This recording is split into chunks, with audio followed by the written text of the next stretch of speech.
Let's start out. Ron, how you doing? Hi, thank you for having me on your show, Blaine, and hi, Anita. Welcome to the program, and there we go. Get the microphone situated. Sorry about not doing that in the beginning. Ron, we give everybody an opportunity to start out and tell us a little bit about yourself, professionally, personally, whatever you like. So take it away. I have lived and worked in the beautiful city of Frederick for 10 years. I live with my wife, Colleen, and have been married for 46 years. That's a long time. Be careful, Anita. You'll get me in trouble. We have 3 children and 4 grandkids. I have held the following positions during the last 35 years. I am currently executive assistant to the mayor, Jeff Holtzinger, and I'm responsible for the following functions: economic development, neighborhood advisory committees, mayor's office staff, public information officer, parking administration, Frederick Municipal Airport, Weinberg Center for the Arts, the facilities administration, which includes Harry Grove Stadium, and all city-owned facilities. Harry Grove Stadium and Cluster Spire golf course renovations that are ongoing now, and the planning and construction of decks 5 and 6. I also am involved with the real estate transactions and the city CIP. I was a local business owner downtown in the historic district. Ice cream shop, weren't you? Frederick Fudge and Ice Cream. It's still there. Okay. I was also previously the facilities administrator for the city. And then I was also a principal at HTB Washington and LCC, a architectural engineering firm. I was vice president in facilities management services and chief operating officer for the Children's Real Estate Group for Children's Hospital and National Medical Center, Washington, D.C. I was the acting director, architect, engineering, and assistant unit supervisor, chief planner for the University Teaching Hospitals in Oklahoma City. And I was also Director of Engineering Facility Services, University Hospital and Clinics in Oklahoma City. And if you need more information, you certainly just go to my website at tobinformayor.com, and it's much more information on that last 35 years. We can go back further, but I think that's enough. Why are you running? Next question. Why are you running for mayor? Why has Ron Tobin decided that he's going to throw his hat in the ring and try to seek the position of mayor? The most important thing to me was all the success that we have achieved the last 3.5 years. And I want the city to continue moving forward in that direction. As I looked at the field of candidates, I felt that there was not a real adequate vision to move the city into the future.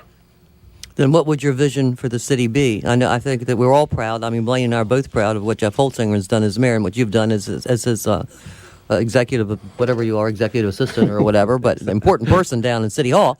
So where do you see Frederick going? Well, you throw that word out, and that's a very good point. The word vision is thrown out by a lot of people. What's Ron Tobin's vision? The city of Frederick is a tremendous community to live and work, and we must continue a strong and sound quality of life for our citizens.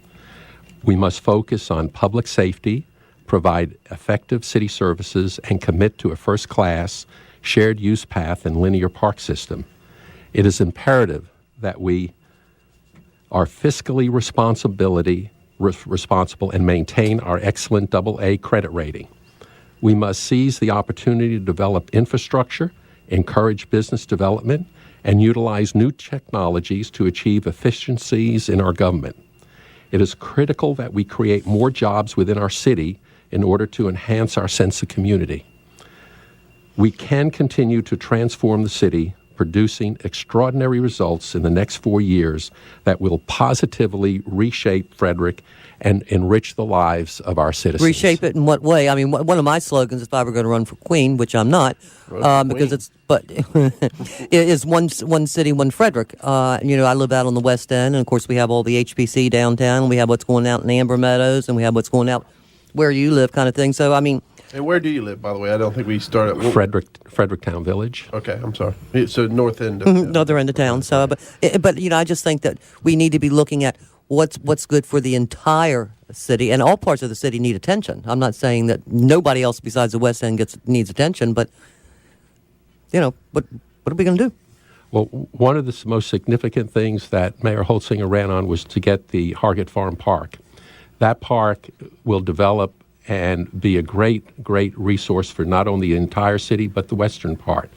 It will also allow DPW to have a satellite operation. So when we now need snow removal, when we need facility services out on the west side of town, it's there. And as we know, the city's growing north and west. And that certainly was a visionary thing, I think, and I'm glad that you think that that's a great thing to continue forward, because I think some of the candidates are talking about the fact that we spent $18 million. But if you're going to have a vision for the city, you do have to think forward. That would be the last place that you could have a regional park, and not just a little dinky park, because Blaine and I have talked before. The fields, all the fields in the city are just overused.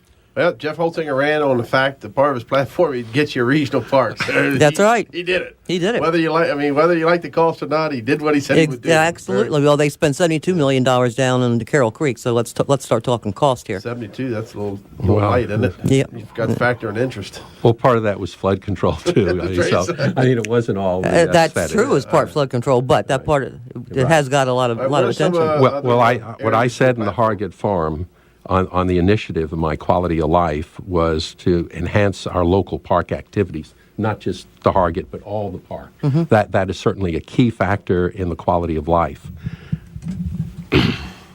The other thing that is very important, the Hargett Farm and that regional park will spur regional sporting events, which is a great economic boom. People come in from the whole area, from Pennsylvania, West Virginia, to these sporting events, and they spend their money here, and they use restaurants and hotels. And they go home. And they go home. That's the other thing that was so important is that there's not 600 homes over there clogging up the roadway along Butterfly Line. Okay? Absolutely, because you've got to remember that that bridge at 180 and 51, everything stops right there.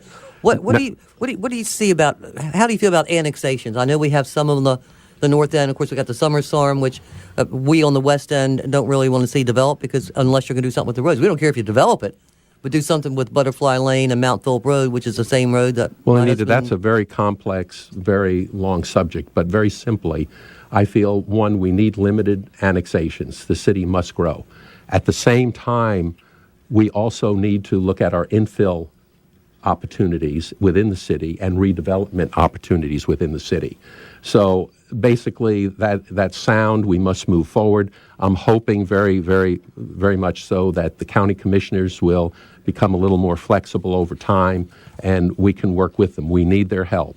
When it comes to water and sewer, I think our water is pretty solid, but we do need sewage treatment facilities. Wastewater problems, yeah. Yeah, wastewater, right. Well, how do you feel about the fact that the State Highway is now saying that if, in fact, the annexation of the northern part of the city would occur, that you've created an absolute public safety nightmare?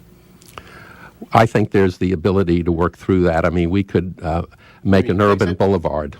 I mean, and actually just put lights there. But, I mean, that's a little far-fetched. But I think as we develop that area, we can overcome that. I think that was a result of the county trying to slow us down in the annexation process. But in other words, you would fix it. Yeah, absolutely. Okay, well, let's take a quick break. It's 419-301-694 WFMD, 301-694-9363. Diana, hold on.